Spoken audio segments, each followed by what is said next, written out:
ఏకలవ్య. గురుదేవా, ఈ వేళప్పుడు అభీష్ట సిద్ధికి ఇదే అనువైన సమయం. నా మీద మీకెంత వాత్సల్యం గురుదేవా.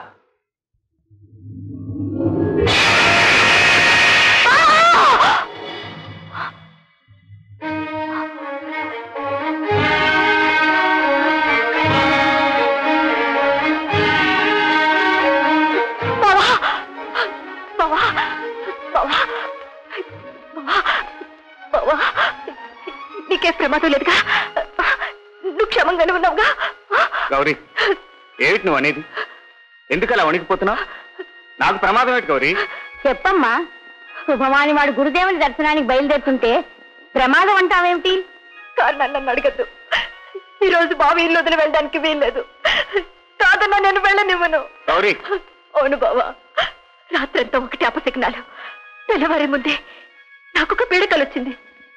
ఆ కల్లో నిన్ను దీవించే నెపంతో ఆ వేట గురు నీ నెత్తిన చేయి పెట్టడం, ఒక అగ్ని జ్వాల నిన్ను నిలువునా దహించి వేయడం నేను కళ్ళారా చూశాను బావా, కళ్ళారా చూశాను. గౌరీ, కళల్ని కట్టుకథల్ని నమ్మి దైవ స్వరూపులైన గురుదేవుల్ని శంకించడం మహాపాపం. నువ్వేం చెప్పినా నేను విన్ను. అత్తయ్య అత్తయ్య అత్తయ్య, నువ్వేనా చెప్పత్తయ్య? నా మనసు ఎందుకో కీడు శంకిస్తుంది. తెల్లవారి ముందొచ్చే కళ నిజమవుతుందంటారు. పిచ్చిదానా, మనం నడవలసింది కాలం వెంట గాని కలల వెంట కాదమ్మా. అత్తయ్య, నువ్వు కూడా బాబుని సమర్థిస్తున్నావా? సమర్థించటం కాదు గౌరీ, అమ్మ సత్యం చెప్పింది. పరమేశ్వరుని సన్నిధికి వెడుతూ ఆయన మెళ్ళోని పాము కాటేస్తుందని భయపడటం అవివేకం. భయానికి నాకు ఎంత దూరమో నీకు తెలుసు. అలాంటి దాన్ని ఇంత ప్రాధాన్యపడుతున్నానంటే నువ్వే అర్థం చేసుకో బావా. బావా, దయించి నా మాట విను, నా మాట విను బావా, నా మాట విను.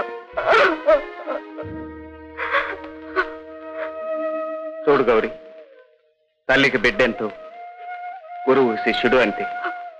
పిచ్చి పిచ్చి ఆలోచనలు మాని నువ్వు నాతో పాటు ఆనందంలో పాలుపంచుకో గౌరీ.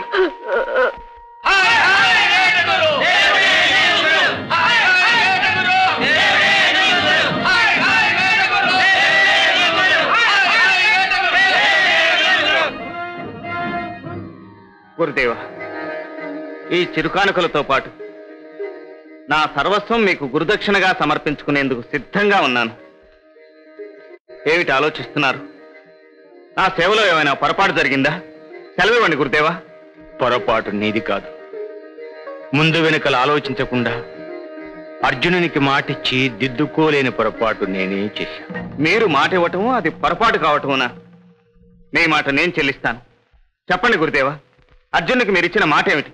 నా శిష్యకోటిలో తాను ప్రథముణ్ణి కావాలని అతడు నన్ను అర్థించాడు. నేను తథాస్తు అన్నాను. అంటే ఇప్పుడు ఏమైంది? ఆ స్థానం నువ్వు ఆక్రమించావు. నిజమా? మీ శిష్యకోటిలో నేను ప్రథమున్నా? విద్యలోనే కాదు, వినయ వివేక సత్య సౌజన్య సచ్చీలములన్నింటిలోనూ నీవే ప్రథముడు. చాలు గురుదేవా, ఈ జన్మకు ఈ ఒక్క మాట చాలు. గౌరీ, విన్నావా? గురుకులంలో అడుగు మోపటానికి నోచుకొని నేను గురుదేవుని అనంత శిష్యకోటిలో ప్రథమున్నట. గురుదేవా, అపారమైన మీ కృపా కటాక్షంతో అమోఘ శస్త్రాస్త్రములు నాకు కైవసమైన నాడెంత పొంగిపోయాను, అంతకు పదింతలే నాడు పొంగిపోతున్నాను.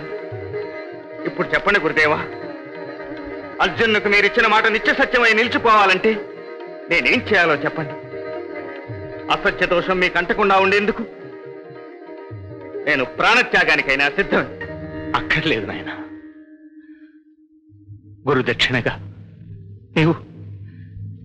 నీ కుడి చేతి బొటన వ్రేలిని సమర్పిస్తే చాలు.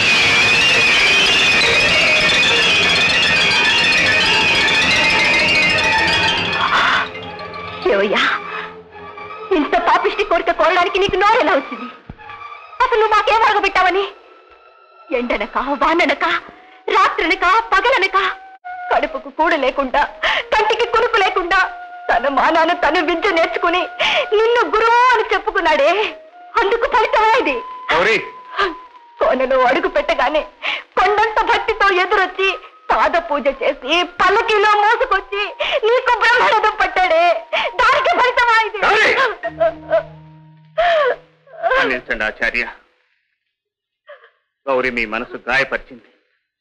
అలానే ఇది పొగరబోద్దేం కాదు. దీనికి ఈ వేలంటే ప్రాణం. నీకు కాదా నాకా? ఇది నాకు ప్రాణమే గురుదేవా. కంఠం పట్టుకోవాలంటే ఇది కావాలి, బాణం సంధించాలంటే ఇది కావాలి, చివరకు నా గౌరవ నుదుట ఇంత కుంకుమ పెట్టాలన్నా ఇది కావాలి. అన్నిటికంటే ముఖ్యంగా, వీటన్నిటికంటే ముఖ్యంగా మీ మాట నిలబెట్టేందుకు ఇది కావాలి.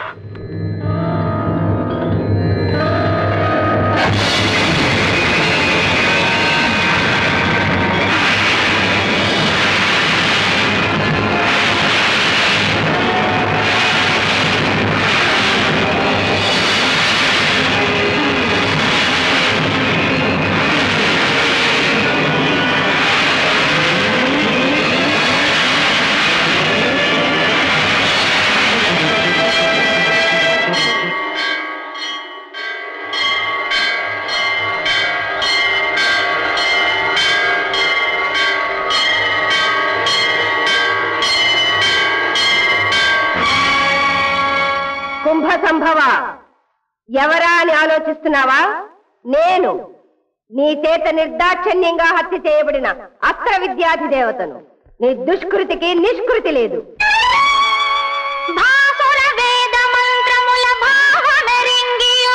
స్వార్థ బుద్ధితో చేసిన బాసదీర్ప ప్రియ శిష్యుని దీప్తి హరించినట్టి నీ వాసియు వన్నెయుల్ చెదర భారత యుద్ధమునందు అస్త్ర సన్యాసము చేసి ఆత్మజనులందరూ జాలిగా చూచుచుండగా గాసిలి ఏడ్చి చచ్చెదవుగాక నికృష్టపు చావు ధూర్తుడా.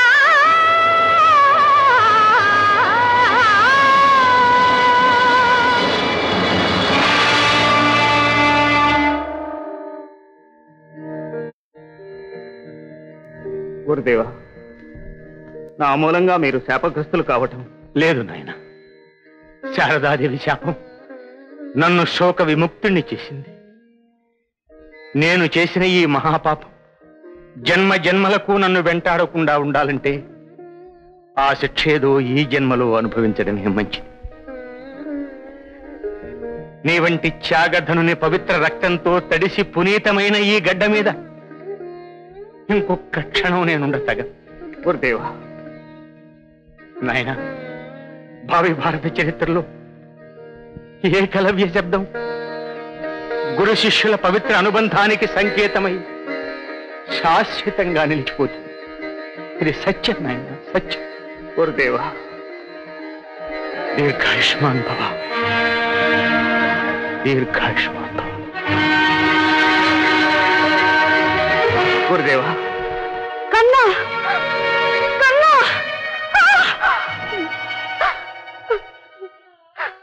ఎంత పని చేశావురా! ఒరేయ్, త్యాగానికి కూడా ఒక హద్దు ఉండాలిరా. నువ్వు నాకు త్యాగం యొక్క పరమార్థాన్ని బోధించావే కాని దాని హద్దుల్ని వివరించలేదమ్మా. నా బాధ నీకు అర్థం కాదురా. బిల్ల జాతికి విల్లే రక్షా కవచం అన్న మీ నాన్నగారి ఆశయం తప్పక నెరవేరుతుందమ్మా. గురుదేవులు తీసుకున్నది నా వేలే కాని విద్య కాదు. ఆచార్య దేవుని విశేషానుగ్రహలబ్ధమైన విజ్ఞాన సంపద తరగని పెన్నితిలా ఇంకా నన్ను అంటిపెట్టుకునే ఉన్నది. ఆ విద్యానిధిని అందరికీ పంచిపెట్టి ఒక్కొక్క భిల్ల యువకుణ్ణి ఒక్కొక్క ఏకలవిడిగా రూపొందిస్తాను. వాళ్ళంతా ధనుర్బాణముల చేతబట్టి నిలిచిన నాడు భిల్ల సామ్రాజ్యం సుస్థిర శాంతి భద్రతలకు నిలయమై సత్యం శివం సుందరమై శోభిల్లుతుందమ్మా.